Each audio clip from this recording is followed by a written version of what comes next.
നമസ്കാരം.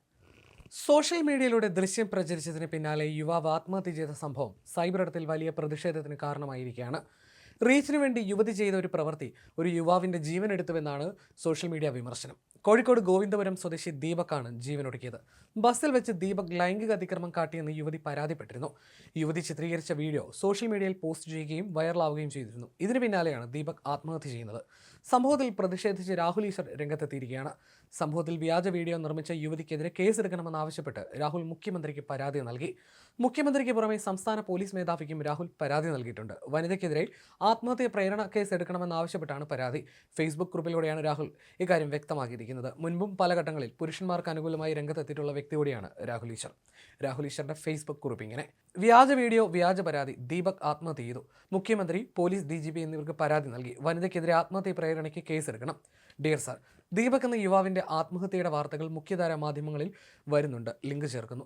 കഴിഞ്ഞ ദിവസം ഒരു വ്യാജ പരാതി, വ്യാജ വീഡിയോ ഒരു പെൺകുട്ടി പ്രചരിപ്പിച്ചത് കൊണ്ടാണെന്നാണ് വിശ്വസനീയമായ മുഖ്യധാര മാധ്യമങ്ങൾ റിപ്പോർട്ട് ചെയ്യുന്നത്. ദീപക് ആത്മഹത്യ ചെയ്തതിനാൽ BNS 108 വകുപ്പ് പ്രകാരം വ്യാജ വീഡിയോ പ്രചരിപ്പിച്ച പെൺകുട്ടിക്കെതിരെ അടിയന്തരമായി നിയമ നടപടികൾ സ്വീകരിക്കണമെന്ന് അഭ്യർത്ഥിക്കുന്നു.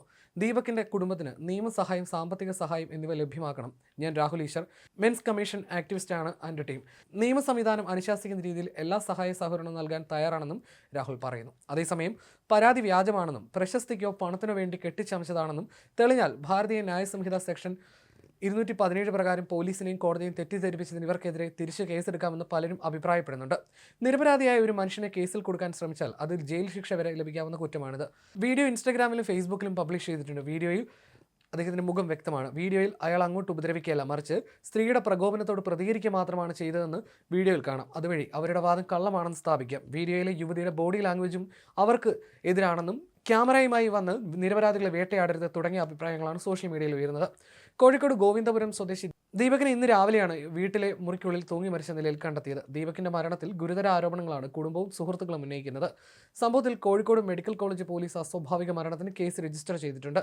സെയിൽസ് മാനേജറായ ദീപക് ജോലി സംബന്ധമായ കാര്യങ്ങൾക്കായി കഴിഞ്ഞ വെള്ളിയാഴ്ച കണ്ണൂരിൽ പോയിരുന്നു. തിരക്കുള്ള ബസ്സിൽ ദീപക് ലൈംഗിക അതിക്രമം കാണിച്ചെന്നാരോപിച്ച് യുവതി സെൽഫി വീഡിയോ പകർത്തിയിരുന്നു. ഈ വീഡിയോ സോഷ്യൽ മീഡിയയിൽ വ്യാപകമായി പ്രചരിച്ചിരുന്നു.